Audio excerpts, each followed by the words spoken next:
তো prediction using simple regression analysis.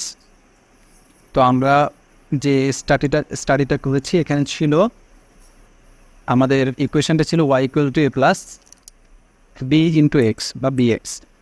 কেন আমরা জানি ওয়াইটা হচ্ছে ডিপেন্ডেন্ট ভেরিয়েবল যেটা হচ্ছে সিজিপিএ, এটা হচ্ছে ক্যালকুলেটেড ইন্টারসেপ্ট যেটাকে আমরা ওয়াই ইন্টারসেপ্ট বলি। এখানে বিটা হচ্ছে কোএফিসিয়েন্ট অথবা স্লোপ, আর এক্সটা হচ্ছে স্টাডি আওয়ার্স যেটা হচ্ছে independent variable. We can predict CGPA based on a given study hours. আমরা ওয়াইয়ের মানটা প্রেডিক্ট করতে পারবো এক্সের একটা যে কোনো মানের সাহায্যে। তো রিগ্রেশন ইকুয়েশন আমাদের ওয়াইয়ের মান কত হবে অর্থাৎ সিজিপিএ কত হবে এটা আমরা বের করবো কীভাবে, equal to 2.99। Say for example এর মান আসছে 2.99, বি এর মান আসছে 0.10, আর বাকিটা হচ্ছে স্টাডি আওয়ার্স। এখন আমি যদি এখানে 12 বসাই, অর্থাৎ কেউ যদি 12 ঘন্টা পড়ে তার সিজিপিএ কত হবে এটা খুব সুন্দর করে চলে আসবে। এটাই হচ্ছে আলটিমেটলি রিগ্রেশন অ্যানালাইসিসের কাজ। আর এখানে আরেকটা কনসেপ্ট দিয়েছি কোএফিসিয়েন্ট অফ ডিটারমিনেশন, যেটা হচ্ছে আর স্কোয়ার। এটার মান তো আমি অলরেডি ব্যাখ্যা করেছি, যেটা 70.6% এসছিল, অর্থাৎ 70.6% variation in the dependent variable is explain by independent variable. কারো হয়তো মাইক আনমিউট আছে, প্লিজ এটাকে মিউট করে দেন। এরপর আমরা আরও কিছু কনসেপ্ট আছে standard error of estimate regression অ্যানালাইসিসের। স্ট্যান্ডার্ড এররটা আলটিমেটলি হচ্ছে আমাদের এরর যত স্মল হবে তত আমাদের প্রেডিকশন ক্যাপাবিলিটিটা বাড়বে, আর আমাদের এররটা যত লার্জ হয় তত আমাদের প্রেডিকশন ক্যাপাবিলিটিটা কমে যায়। আমাদের ভেরিয়েবলগুলো বেশি স্ক্যাটার্ড হয়ে থাকে রিগ্রেশন অ্যানালাইসিসে। অর্থাৎ সে ফর এক্সাম্পল আমার এভাবে একটা লাইন আসলো, আমাদের ভেরিয়েবলগুলো মধ্যে যে ডাটাগুলো আছে ডেটাগুলো এরকম ছড়ানো ছিটানো নাই, জাস্ট ক্লোজ আছে সবাই।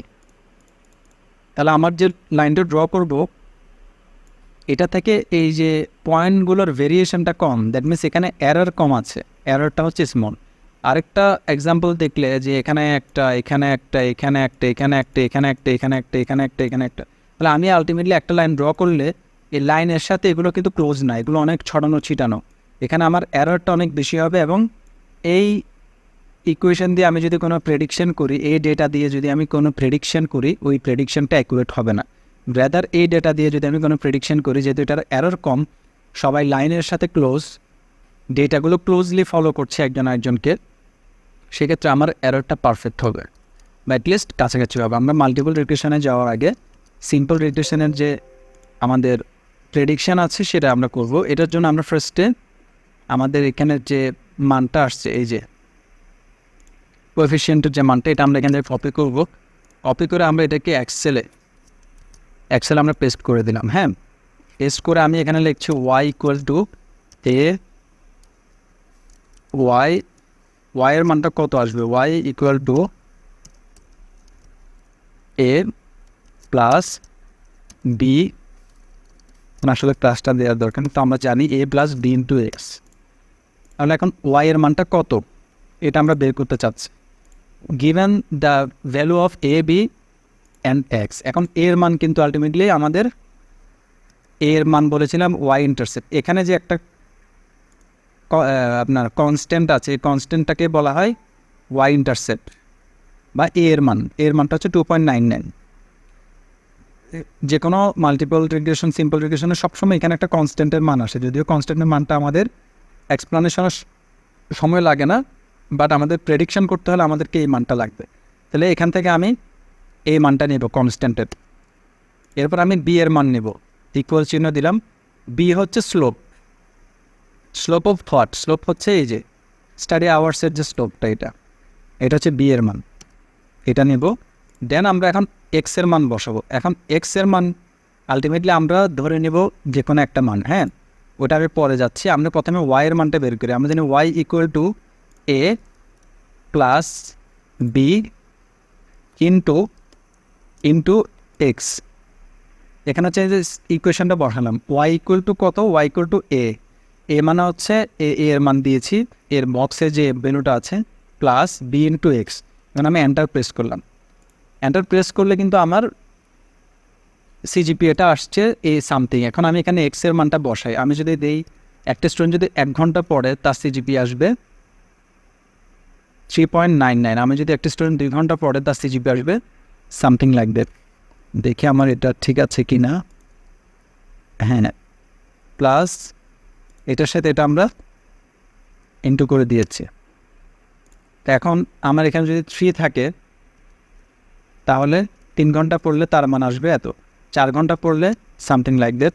আমি যদি এখানে 8 ঘন্টা দিই 3.79, 9 ঘন্টা দিই 3.89, 10 ঘন্টা দিই 3.99, 11 ঘন্টা দিই 4 আউট অফ 4। দ্যাট মিনস এটাতে আমি বুঝতে পারছি যে একটা স্টুডেন্ট যদি 11 ঘন্টা পড়ে 11 আওয়ার্স পড়ে তাহলে তার সিজিপিএটা আলটিমেটলি 4-এর কাছাকাছি চলে যাবে, 4 আউট অফ 4 পাবে।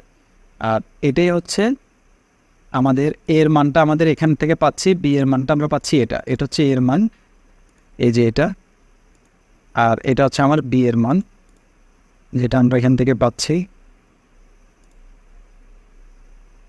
ডি এর মান হচ্ছে এটা। আর আমাদের এক্স এর মানটা হচ্ছে আমরা নিজেদের মতো করে একটা প্রেডিকশন করার জন্য আমরা ধরে নিয়েছি যে কেউ যদি আমরা দেখতে চাচ্ছি 11 ঘন্টা পরে তার সিজিপিএ কত হবে। এখন এখানে আপনি 12 ঘন্টা দিতে পারেন, সিজিপিএ আরও বেড়ে যাবে। এটা জাস্ট ইকুয়েশন, এটা আমি বোঝার সুবিধার্থে দিয়েছি, সবসময় যে এটা মিলবে এরকম কোনো কথা নেই। And this is how regression analysis work. ঠিক আছে, এটাতে কারো কোনো প্রশ্ন? ভাইয়া এই একটা কথা ছিল। হ্যাঁ প্লিজ। যেটা দিচ্ছেন, আচ্ছা, এটা তো আমরা যখন ডাটা সায়েন্সে ওই রিগ্রেশন করতাম তখন আমরা একটা অ্যালগোরিদমের মাধ্যমে ঠিক করতাম, এবং বিয়ের মানে ফিটিয়ান যেটা ড্র করছেন। আচ্ছা, রিগ্রেশন এখানে আপনারই এদের তরে নিছি। আচ্ছা, এ এবং বি এর মানে এটা আমরা হচ্ছে এসপিএসএসটা হচ্ছে কোডিং বেসড না আর কি। এসপিএসএসটা একটা হচ্ছে মানে বেসড বলা যেতে পারে, কমন বেসড। এরা অলরেডি অ্যালগরিদমগুলো সেট করা আছে, ওইভাবে ওরা অ্যানালাইসিস করে আমরা এসপিএসএস থেকে এই রেজাল্টটা পাইছি। আপনি কি ওই যে আমরা সিম্পল রিগ্রেশন রান করেছি ওই ভিডিওটা দেখছিলেন আগের ক্লাসে?